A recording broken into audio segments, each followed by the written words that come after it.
নমস্কার, আমি রূপসী হালদার। আবারও চলে এসেছি একটি নতুন পর্ব নিয়ে। পড়ছি আমি তো ভালোবাসি তোকে, লেখনিতে রয়েছেন সালমা চৌধুরী। পর্ব 6। মেঘ বরাবরই খুব অভিমানী, অল্পতেই কান্না করে দেয়। রাত 10টা বেজে গেছে, এখনও মুখ ফুলিয়ে রুমে বসে আছে মেয়েটা। সারাদিন খাওয়া দাওয়া নেই।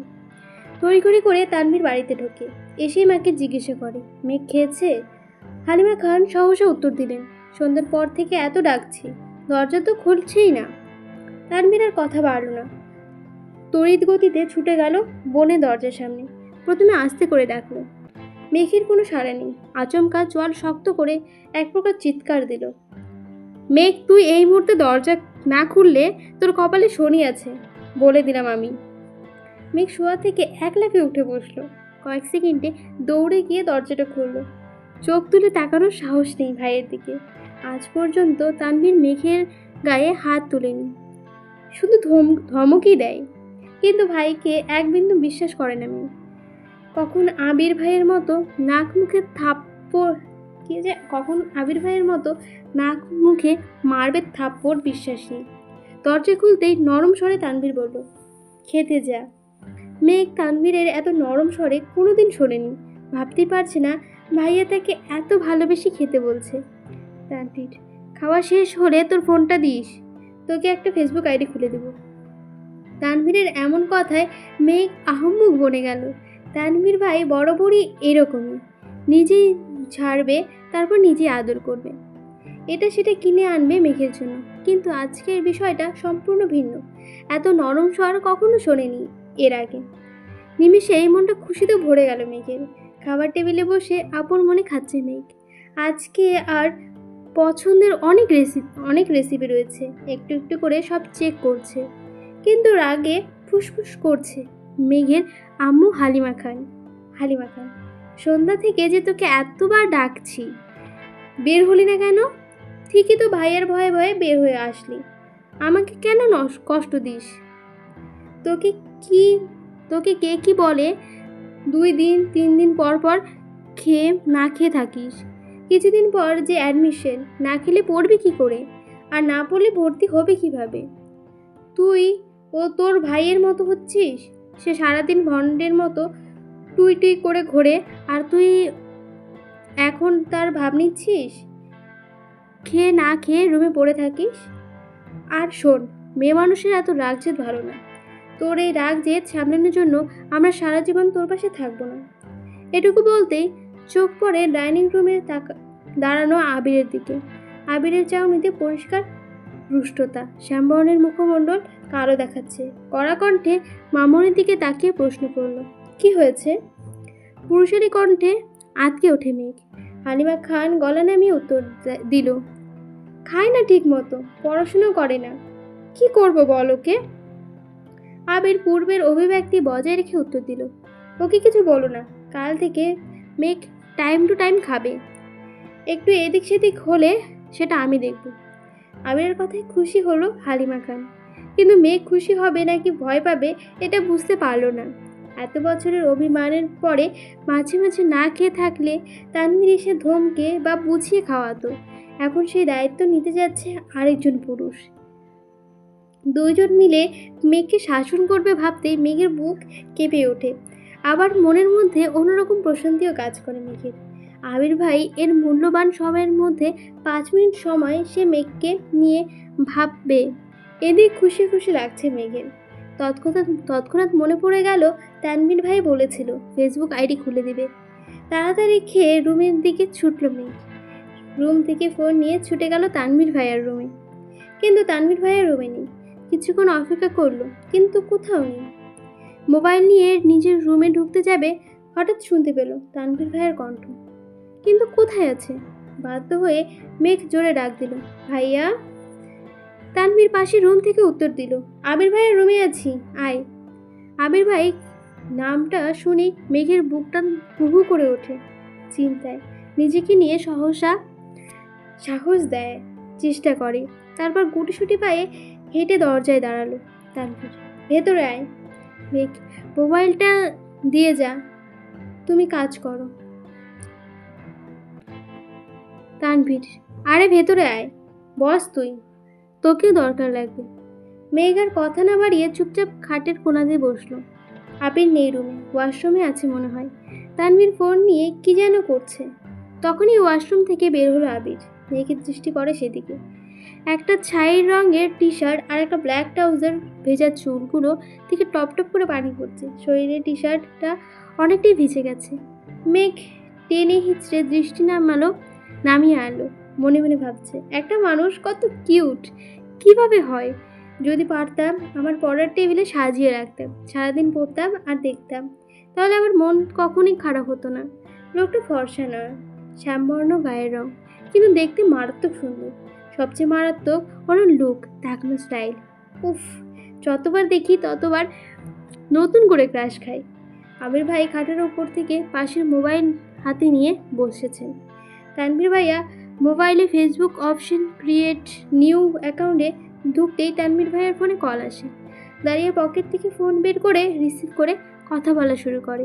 অমনি মেঘের মোবাইলটা আবিরের হাতে দিয়ে বলে, ভাইয়া তুমি ওকে অ্যাকাউন্টটা খুলে দাও, আমার গুরুত্বপূর্ণ কল আসছে। এই বলে মোবাইলটা রেখে রুম থেকে বেরিয়ে চলে গেল। মেঘ বসে আছে চুপচাপ, মুখ তুলে তাকানোর সাহস পাচ্ছে না। মুখটা এখনো থুকথুক করছে। আবির মেঘের মোবাইলে নিজের মতো করে ফেসবুক অ্যাকাউন্ট খুলছে। জন্ম তারিখ, সাল, নাম কিছু জিজ্ঞাসা করার প্রয়োজন মনে করছে না উনি। সব কাজ শেষ করে ফোনটা এগিয়ে দিলেন মেঘের দিকে। তখনই রুমে ঢুকলো তানভীর। সহসা বলে উঠল, শেষ। এই বলে ফোনটা নিজের হাতে নিল। ফেসবুক ঢুকে তানভীর আর আইডিটা খুঁজে রিকোয়েস্ট পাঠালো। আবিরের দিকে তাকিয়ে বলল, ভাইয়া তোমাকে রিকোয়েস্ট দেই? এক্সপেক্ট করো কিন্তু একসেপ্ট করো কিন্তু। আবির গম্ভীর কণ্ঠে বলল, আমার রিকোয়েস্ট দিতে হবে না। তানভীর কথায় পাত্তা না দিয়ে কয়েক সেকেন্ড পর বলল, ভাইয়া তোমার রিকোয়েস্ট পাঠিয়েছি, একসেপ্ট করে নিও, না হলে আমার ছোট্ট বোনটা কষ্ট পাবে। আবির তীক্ষ্ণ দৃষ্টিতে তাকিয়ে আছে তানভীরের দিকে। মেঘ মনে মনে খুশি হলো ভাইয়ার কথায়। মেঘের তো কখনো সাহস হতো না আবির ভাইয়াকে রিকোয়েস্ট দেওয়ার বা একসেপ্ট করার কথা বলার। তানভীর সেদিকে গুরুত্ব না দিয়ে মেঘের হাতে ফোন দিয়ে বলল, তুই এখন যা, আমি আর ভাইয়া একসেপ্ট করে নেব। তুই কি করছিস না করছিস সব নজর রাখবো কিন্তু। মেঘ কোনো কথা না বলে মাথা নিচু করে রুম থেকে চলে আসলো মোবাইল নিয়ে।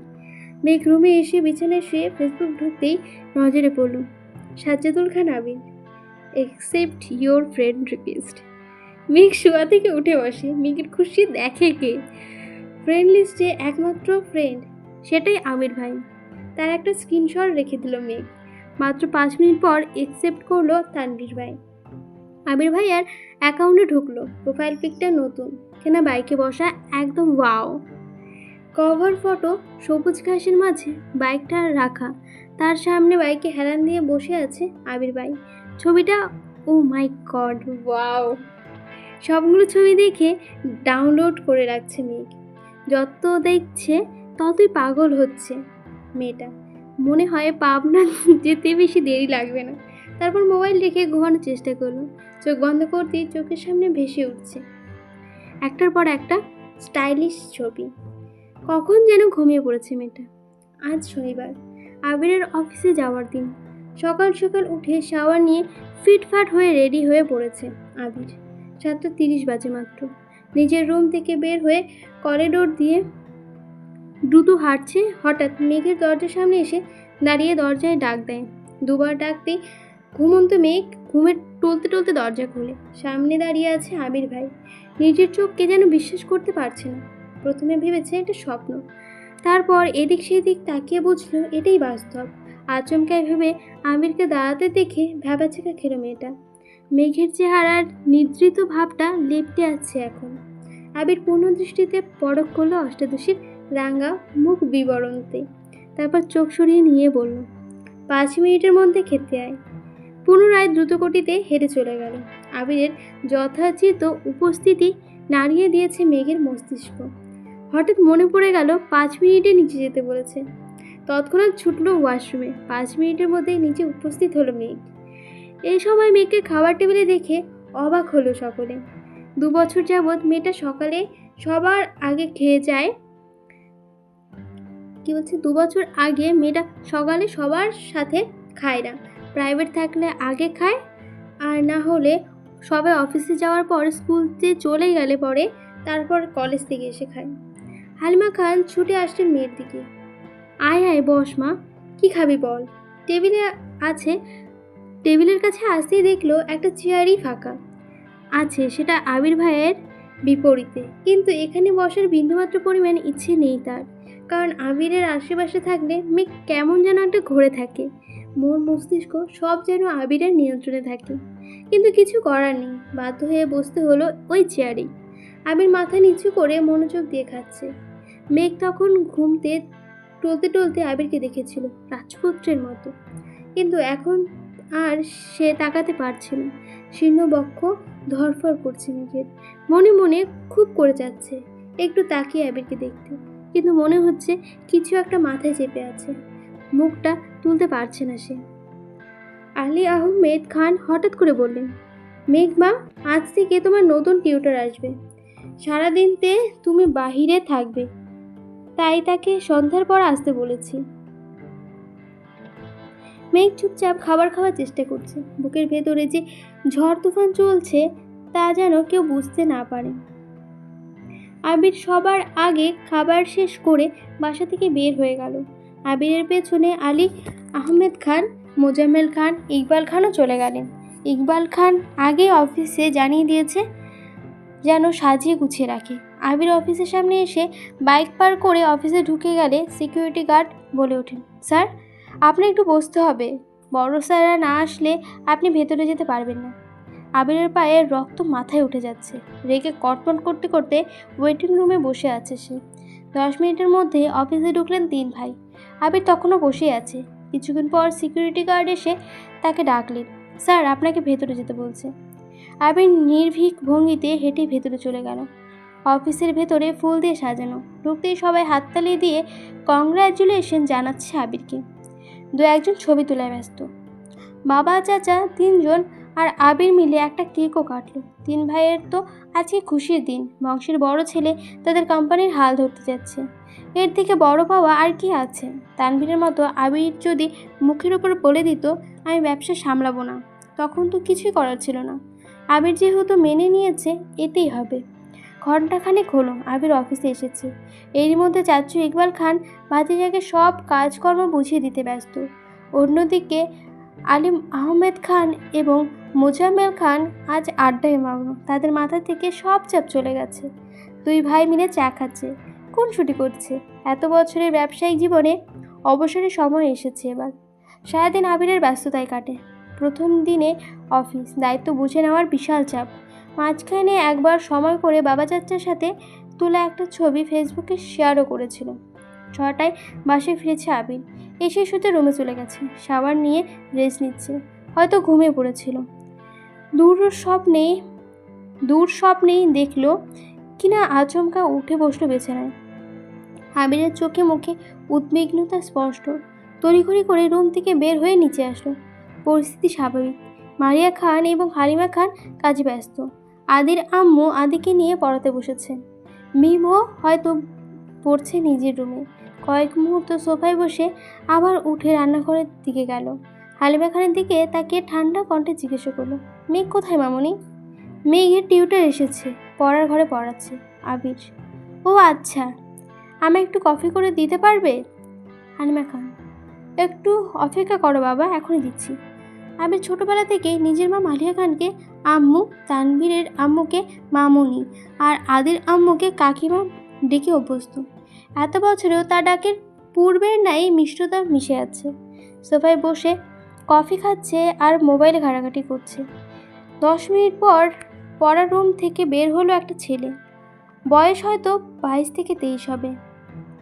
5.7 থেকে 8 হবে লম্বা, চোখে চশমা। হালিমা খান বলল, আন্টি, আজ আসি, আবার কাল আসবো। হালিমা খান হাসি মুখে বলল, আচ্ছা ঠিক আছে। এদিকে আবিরের কোমলতা পাল্টে গেল, চটে গেল ভীষণ। সবাইকে খুশি বসায় সোফার পাশের দেওয়ালে। আবিরের চোখে আগুনের মতো লাল হয়ে গেছে। এক মুহূর্তে বসলো না, সোজা হয়ে উঠে ধপধপ করে সিঁড়ি দিয়ে উঠে নিজের রুমে চলে গেল। কি হলো এখানে আবিরের? রেগে গেল কেন? যদিও পর্বটা শেষ হয়ে গেছে এখানে। কেমন লাগলো অবশ্যই জানাবেন। ভালো লাগলে অবশ্যই লাইক, কমেন্ট এবং সাবস্ক্রাইব করে দেবেন। আসছি আজকে, আবার দেখা হবে কোনো নতুন পর্ব নিয়ে আসবো খুব তাড়াতাড়ি।